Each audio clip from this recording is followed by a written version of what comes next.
dia, pessoal. Estamos aqui com o primeiro podcast aqui.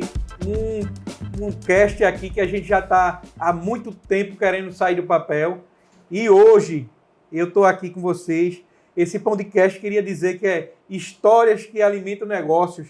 É um podcast para panificação, gestão e crescimento.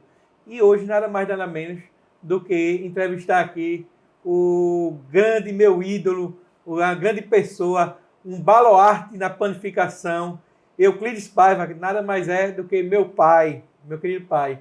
É isso aí, pai. Primeiro podcast é aquele projeto que a gente tinha saído, está saindo do papel agora. E entrevistar aqui o senhor é mais do que orgulho. Então, vamos para mais o primeiro podcast. E eu queria aqui, primeiramente, eu não vou apresentar, queria que o senhor se apresentasse aí como um baluarte da panificação, a sua história, o seu desenvolto, como foi que o senhor chegou por aqui para poder a gente iniciar esse podcast. Pois é, como sempre me apresento, para quem não me conhece, eu sou Euclides Paiva, sou de Bonito. Em 1969, saía do sítio Muricé, um jovem analfabeto. Na bagagem trazia a fé e a esperança e a inconsciência de uma cidade grande. Mas aqui eu me encontrei com o trabalho e com o futuro e com o sentido da vida. Já há mais de 50 anos me dediquei ao trabalho e o trabalho me deu o direito de realizar sonho. E sonho como esse, que estamos aqui iniciando esse primeiro podcast, que é o título, né?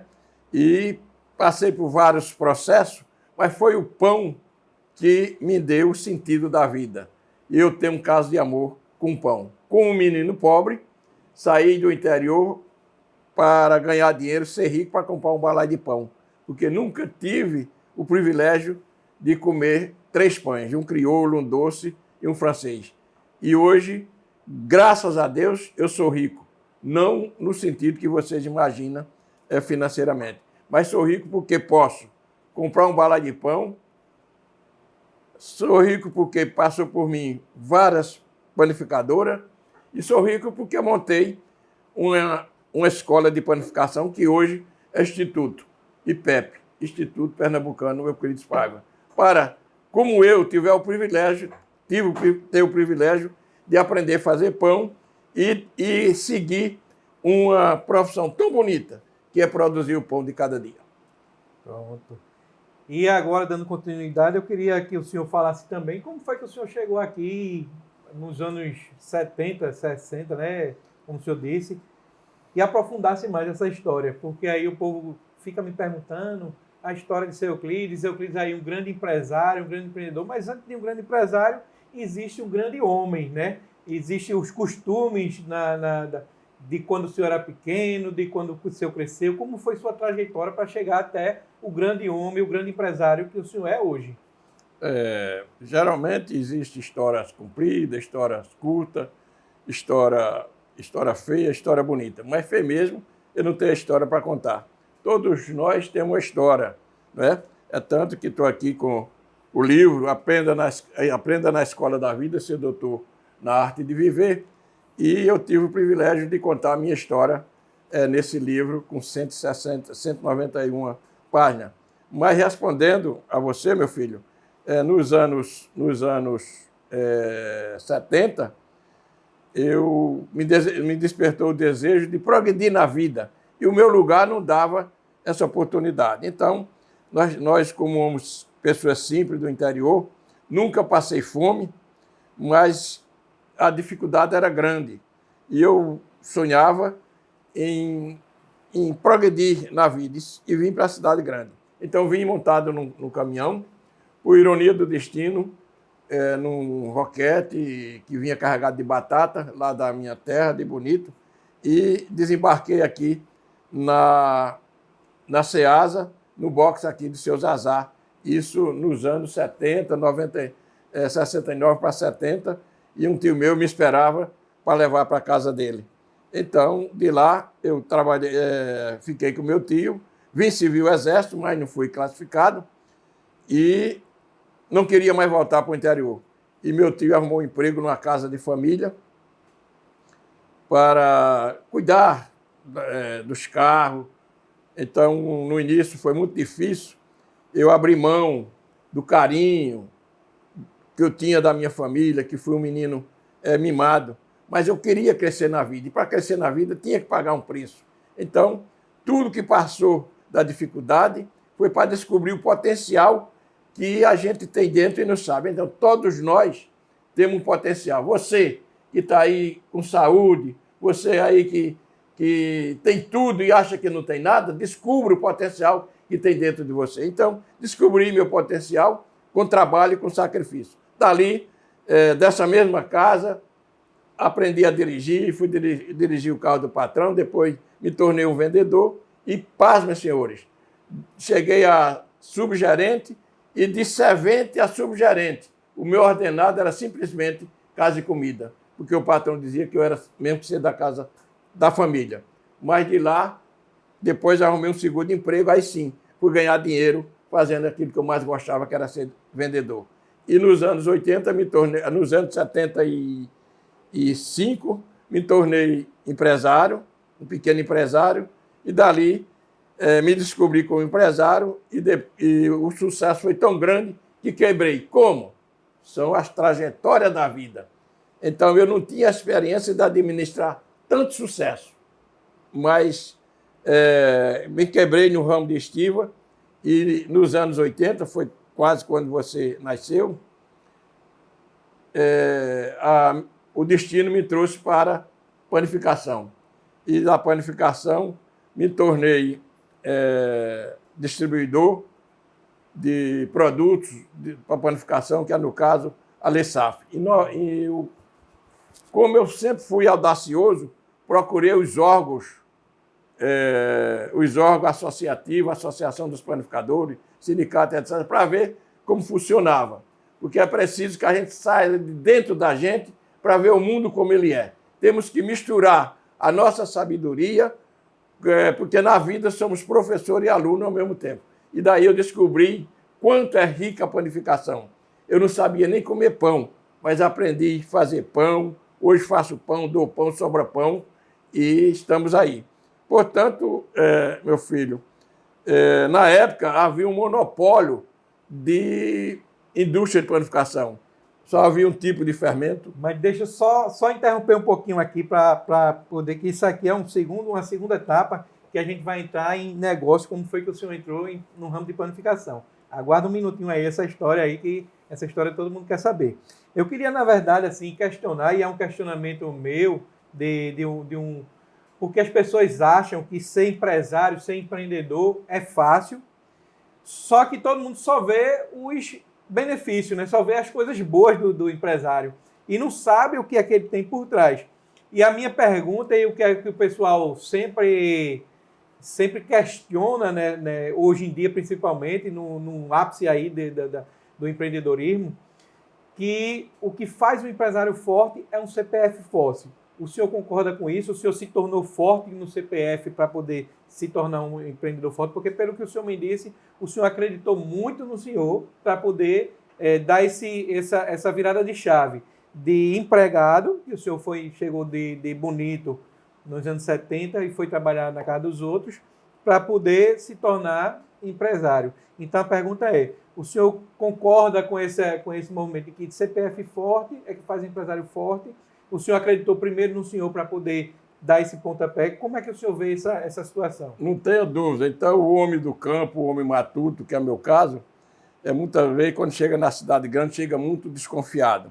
E na bagagem, eu trouxe os conselhos da minha mãe. Nunca queira ser o que não é e acredite e se encoste de pessoas melhores do que você e aprenda com os piores. O que é aprender com os piores? Não ser como ele, mas temos que aprender com ele. E quando a gente encosta nos melhores, vai sugando dele aquilo que ele tem de melhor. Então, eu sou um autodidata. E como autodidata, tudo que a gente vai fazer tem que fazer bem feito e acreditando. Primeiro, temos que acreditar na gente, acreditar no nosso projeto, porque quando a gente acredita na gente, na verdade, nós somos vendedores de tudo. A gente primeiro tem que se vender, vender a imagem, vender a fé, vender a motivação. Um homem desmotivado é um homem sem fé. Então, como eu acreditei em mim, as coisas chegou por tabela, porque foi naquilo que eu acreditei. Então, eu tenho muito a agradecer, porque na trajetória da vida, Papai do Céu me deu aquilo que eu galguei sem acreditando na minha pessoa. E eu acredito muito que eu tenho até uma tese de, às vezes a gente é empreendedor e não é empresário. Eu acredito que o empreendedor, ele nasce muito da questão da veia, de querer ser, de ver uma questão e botar. Eu não sei como com você, se foi diferente, né? De dizer assim, de passar e dizer, eu vou querer ser empreendedor, eu vou querer ser empresário, eu vou querer trabalhar para mim. Como foi essa transição, de fato? Você olhou um negócio e disse, não, eu vou calcular aqui, vou fazer isso, aquilo outro, porque vai dar dinheiro, ou foi na base do vamos lá, eu tenho que melhorar de vida. Enfim, como foi essa transição de trabalhar de empregado para ser empresário? Porque ser empresário hoje no Brasil, e nunca foi fácil, porque o pessoal diz, é fácil, não sei o quê, mas nunca foi fácil. E antigamente, o povo diz que era mais fácil, mas eu acho que antigamente também era mais difícil, porque tinha pouco conhecimento. Era mais fácil por quê? Porque se vencia com trabalho, que é sempre o que o senhor fala, né? Antigamente se vencia com trabalho. E escolher também um ramo de atuação, que você veio da base de tecido, e depois foi empreender na base de estiva, de mercadinho. Eu queria saber como foi essa escolha assim, do ramo de negócio. Eu sempre digo que sonhar é direito de todos, realizar privilégio de poucos. Quando eu digo privilégio de pouco, quando você sonhar, corre atrás. Todo projeto, primeiro pensamos, depois falamos. Com esse projeto aqui do Pão de Cast. Então, a gente pensou, falou, está aqui realizando. Então, quando o homem sonha, o homem sonhador vai correr atrás do sonho. É fácil? Não. Mas vai correr atrás do sonho. Nesse momento, estamos cercados aqui de câmara para mandar esse recado para aqueles que precisam dele. Quando não existiam as câmaras, mas existiam as câmaras da vida, as câmaras de Deus. Porque o homem não é julgado por aquilo que quer ser, e sim pelos seus métodos e pelas suas atitudes. Quando eu quis ser empresário, mesmo sendo empregado, alguém viu que eu tinha potencial e teve a coragem de investir em mim. Não é ele, quando a gente dá um presente, bom não é quem está dando o presente, bom é quem está recebendo. Quando eu recebi uma proposta, as pessoas confiando no meu potencial, aí sim eu virei empresário e pagando o preço do sacrifício, mas querendo ser aquilo que sempre quis ser, que era empresário. Então, nessa trajetória como você mesmo disse, eu saí do segmento de tecido, ver que exatamente, tecido, cosmético, e fui para a estiva. E da estiva me encontrei naquilo que Papai do Céu que queria ser, que é cuidar do pão. É isso aí. Pois é. E agora a gente entrando num segundo bloco aqui, falando de negócios, já entrando na questão de como foi que o senhor entrou em negócio, né? na questão das estivas. E da estiva foi para o pão, que é onde eu tenho curiosidade, eu já sei da história, mas o povo aqui, o espectador, tem curiosidade de como foi que o senhor chegou à panificação. Ou a panificação chegou ao senhor, não sei. Conta aí essa história aqui para o povo, que é o que o povo mais me pergunta. Como foi que teu pai chegou na panificação? Como foi essa transição? Então, quando eu, a palavra mais forte que ninguém gosta de dizer, quando eu quebrei na estiva, eu, com pouca experiência, mas a experiência não deixou eu sair da minha essência, que era ser um homem honrado. E para ser um homem honrado, vendeu tudo e pagou a quem devia. E o que sobrou, eu digo, eu quero entrar no ramo de panificação. Procurei um corretor, e quando eu dizia quanto tinha, ele dizia, olha, infelizmente, não dá para comprar nem uma máquina, imagina uma padaria. Mas eu insisti, eu queria ser panificador. E arrumei uma panificadora arrendada, as máquinas tudo quebradas, dormi lá 3 anos, levantei a panificação e depois dessa padaria passou por a minha mão umas seis panificadoras e me encontrei com o ramo de panificação e hoje o pão faz parte da minha vida.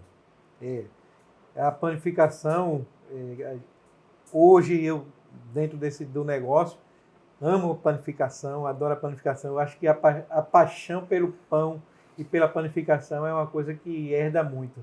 Não sei como foi você. Hoje a gente tem o IPEP aqui, e no batismo aqui do pessoal, quando o pessoal se forma na escola, o senhor batiza com a farinha. E quando a gente se mela de farinha, eu acho que é uma questão apaixonante, né? Não foi diferente com o senhor. Mas da panificação, hoje o senhor é empresário, distribuidor no ramo de panificação. E qual a importância que o senhor vê de estar hoje fornecendo produtos para o pessoal, para essa classe tão que o senhor tem tanto respeito e admiração, que é a classe de panificação? Qual a importância? O que é que o senhor viu assim nessa situação de ser distribuidor de panificação, de produtos para panificação? Evidentemente, todos nós somos funcionários de Deus. E como funcionário de Deus, tem que trabalhar para essa empresa chamada Mundo. E se a gente está nessa empresa, não estamos sozinhos. Quando ainda panificador, que eu visitava os órgãos de classe, sentia a necessidade de lutar para não ter monopólio de determinado. Então, eu fui distribuidor de leite, fui um dos primeiros distribuidores de leite, depois da marca forte, que era no estado de Pernambuco, que era a Silp, fui distribuidor de leite da Iupisa, e nos anos, no plano cruzado, quando faltou todos os produtos, inclusive fermentos, ninguém imaginava que havia um produto, fermento para trabalhar fora da geladeira. E veio um produto importado da França, eu acreditei nesse produto, que é a Lessaf, né? Exatamente esse produto aqui, passou pela minha mão nos anos 90, é um produto com a tecnologia moderna, e eu acreditei nesse produto, e desde os anos 90, que hoje somos representante e distribuidor, com muita honra, da Lessaf do Brasil, uma empresa que tem 85 plantas, 85 fábricas, comercializa para 210 países, e nós tivemos o privilégio de ser o pioneiro lançado. Então, eu sempre me preocupei em prestar serviço para a panificação. Então, passou por mim leite, fermento, farinha, e como hoje o Brasil, a classe, tem um déficit de mão de obra muito grande, montamos a IPEP, que é a Escola de Panificação, que está aqui no caneco, beba dessa ideia para matar a sede de quem precisa dela. Então, o mercado precisa de mão de obra e montamos aqui uma coisa. E ainda tem o projeto audacioso, que é a carreta, que a gente está lutando para colocar ela na estrada, prestando serviço, a escola itinerante, prestando serviço. E a gente vai levar a escola para aqueles que precisam receber sem vir para a escola. Exatamente. E falando mais um pouco aqui do fermento, que foi... Eu acho que o senhor sempre foi muito audacioso em relação a novidades, né? No tempo que veio o fermento seco, eu tenho orgulho e digo que o senhor foi um dos, se não o primeiro distribuidor, primeira pessoa a acreditar em um produto desconhecido, onde no ramo de panificação só existia fermento fresco e faltou, como o senhor mesmo falou, faltou e veio o fermento seco, ninguém conhecia o que era fermento seco e o senhor foi esse repercussor. Como foi lidar e implantar, de fato, uma cultura que é como fosse implantar uma cultura nova dentro da panificação. A panificação não acreditava, é como se tivesse assim, não tem mais farinha de trigo, vamos fazer agora com farinha de arroz. Então, assim, não existe mais fermento fresco, vamos trabalhar agora com fermento seco. Como foi fazer isso e como foi essa trajetória? Foi fácil, foi muito planejado ou foi a base mesmo de trabalho? Na verdade, voltando a acreditar. Então, quando surgiu esse produto, ninguém conhecia, ninguém acreditava. mas eu logo imaginei, eu digo, o mundo vai mudar como mudou. Acreditei e hoje se tornou o produto principal, porque eu acreditei, insisti, andava com a caixa na cabeça, mostrando, o panificador tinha medo de pegar no produto, mas a gente tinha que insistir dizendo que era fermento, que as pessoas nem imaginavam que era fermento. Então, com muito sacrifício e com muita insistência, conseguimos mudar a ideia e implantar a cultura do fermento, que a gente chama de fermento seco instantâneo no mercado brasileiro. Dizer também ao telespectador, ao pessoal, que a gente, nessa audácia e nessa questão de mudar a cultura, de transformar, na verdade, a cultura do segmento e de algumas coisas, a gente lança também aqui o IPEP, esse instituto que a gente já falou aqui, falar de novo. O Instituto Pernambucano Euclides Paiva hoje é um instituto educacional onde a gente trabalha muito sobre a escola de panificação, a primeira escola dentro de um SEASA no Brasil, a escola de panificação, que traz inovação, que traz muita gestão. Hoje a escola de panificação, vou dizer a vocês que é uma escola que você sai daqui já sabendo fazer pão, empreendendo, já vendo como é que faz as coisas, já pulando etapa, pegando o know-how aí de seu Euclides, de Euclides Júnior, dentro de uma gestão, para poder você abrir uma panificação ou trabalhar dentro de uma panificação. Enfim, hoje a gente está aí para poder passar nosso conhecimento, passar nosso know-how que a gente tem de bom e melhor para poder você não passar esses perrengues que o Euclides Paiva passou. Eu, graças a Deus, já venho de uma outra geração, já peguei uma fase melhor e me capacitei, estudei para poder dar seguimento e dar continuidade a essa gestão. Mas já estamos aqui acabando esse bloco e vamos entrar agora numa questão que todo mundo faz e eu sempre gostei, sempre queria fazer. Estou realizando agora meu sonho, né? Que é um bate-bola que a turma fala uma coisa e o senhor responde, né? O que vinha na cabeça. E eu vou falar algumas coisas aqui e o senhor dê o que é na cabeça. Dentro do ramo de panificação, que a gente está falando sobre pão de queijo, um produto importante dentro da panificação. Você diz produto mesmo? Produto. O pão francês. Pão francês. Muito bem. O que é importante dentro de uma gestão de panificação, da padaria? Dentro de uma gestão, o que o senhor acha mais importante dentro da administração? Trabalhar com carinho, escolher os produtos certos, as pessoas certas e acreditar na empresa, nele e no produto. Certo. Uma inspiração dentro da padaria? Amor mesmo, vontade de fazer. Sonho. Qual o sonho que o senhor vê no ramo da padaria, de panificação? Um sonho que o senhor sonha? O sonho é ver o empresário de panificação, mesmo sendo artesanal, pensar como empresário. Pensar como empresário. Muito bem.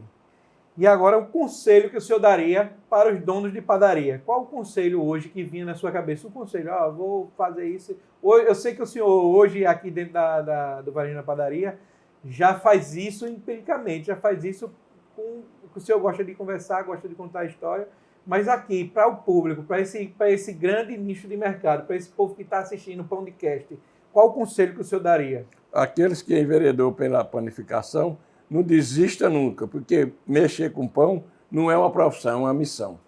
É isso aí, pessoal. Então, a gente encerrando aqui esse Pão de Cast, esse primeiro Pão de Cast aqui, eu queria dizer que o Pão de Cast hoje está sendo gravado aqui no SEASA, no Varejão da Padaria. A gente está abrindo esse espaço aqui. Vamos chamar empresários, vamos chamar pessoas do ramo de panificação, os empresários mesmo, os donos de padaria, para contar a sua história aqui, dizer o que é que ele acha da panificação. Temos o intuito aqui desse podcast de movimentar mesmo a panificação, dar um upgrade no ramo, né? na questão de mostrar que vocês são capazes vocês chegaram onde chegaram, vocês são capazes de ir além do que vocês permitem. Então, quantas histórias bonitas estão aí por trás da panificação? todo dia aqui a gente chega, a gente vê pessoas aqui que têm histórias bonitas, que não são contadas, histórias inspiradoras, que até inspiram a gente mesmo a não parar, a não desistir, porque a gente, nós somos movidos de motivação, como o próprio seu Euclides disse aqui, nós somos movidos de motivação. E escutar histórias é o que nos motiva, histórias de vencedores, histórias bonitas, histórias feias também, histórias não tão legais, mas que isso aqui faz parte para a gente não ir por esse caminho. E é isso aí, eu estou muito orgulhoso de ter o primeiro podcast. Queria aqui dizer que o podcast, a gente tem isso aí já guardado há muito tempo, vai sair do papel agora, estamos aqui com uma equipe maravilhosa aqui, agradecer a equipe que está por trás das câmeras, né? O pessoal que está cuidando agora do nosso Instagram, do nosso podcast, e é uma satisfação muito grande. Primeiro agradecer a Deus, né? Que sem Deus nós não somos nada, a Deus em primeiro lugar, e o resto a gente está correndo atrás. É isso aí, seu Cristo. Tem alguma coisa a falar para a gente? Não, encerrando, eu estou falar nessa câmera aqui. Muito feliz esse bate-papo, um bate-papo correndo sem, lógico, não é sem roteiro, mas com responsabilidade, porque quando a gente fala o que tem armazenado no coração, então vem as palavras do jeito que é. Então, se a gente for conversar aqui, conversa 5, 6 dias falando daquilo que a gente gosta. E falar daquilo que a gente gosta é muito bom. Na minha mesa de manhã, eu até convido o próximo podcast, que ainda não dominei bem a palavra, para participar disso, da roda de conversa. Todos os dias, lá embaixo, na minha mesa, a gente tem o Café, Conversa e Cultura que o Euclides faz, e lá eu recebo muitas pessoas felizes, pessoas reclamando, as pessoas tristes, pessoas alegres, e aqueles que estão reclamando demais, eu disse, graças a Deus que você está reclamando, porque defunto não reclama. Se você está reclamando é porque está vivo. E se está vivo, a possibilidade de virar a chave. Então, eu queria finalizar aqui dizendo que na sua padaria sua massa cresce. E aqui no Pão de Cast, sua história cresce. Você será o próximo convidado. Vem!